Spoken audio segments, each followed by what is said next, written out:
Shalom friends, welcome to Daf Reactions, Bava Kamma 11. All of us who are doing Daf Yomi, the daily practice of learning the Talmud, for 7.5 years, just completed a major section of it, Seder Nashim. That was the section that included all of the tractates about women's issues. As a woman learning Talmud, a lot of those tractates, I hated them.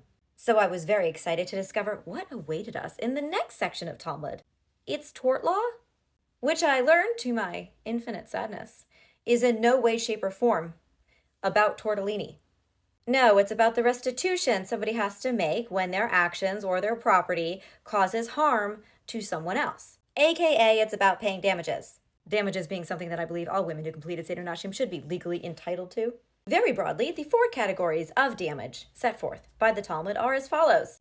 Ox. Damages caused by animals. For example, if you let your bull into a china shop or your horse into a hospital, or when my dog Sansa eviscerates my personal possessions. I know what you're thinking. Isn't Sansa already your personal possession? Not according to her.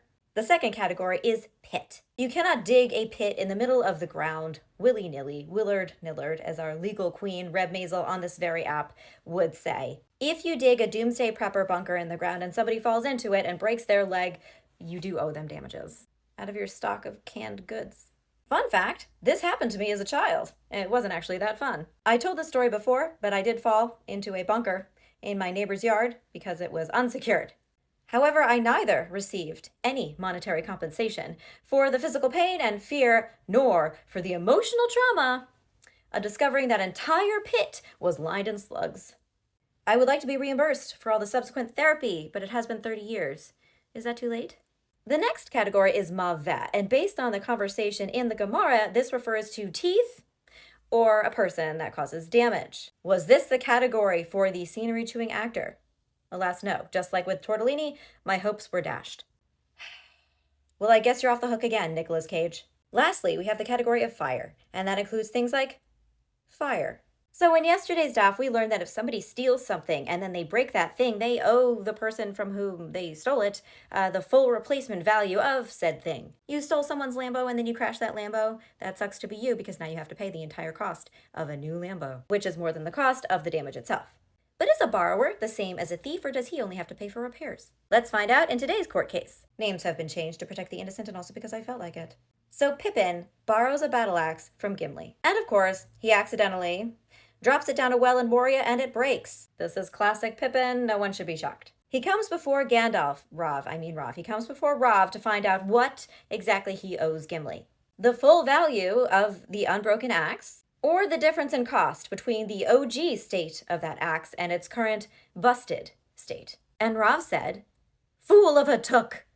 This is not a hobbit walking party. Go pay him the full value of that axe." This, of course, suggested that the court would treat a borrower the same as a thief.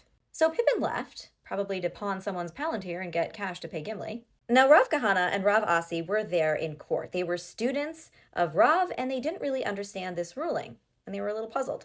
So they lean over to him and they say, Is this the halacha? Is this the counsel of the wise? Now, the text does not actually include Rav's response, indicating that perhaps he felt he had been, like Treebeard, too hasty.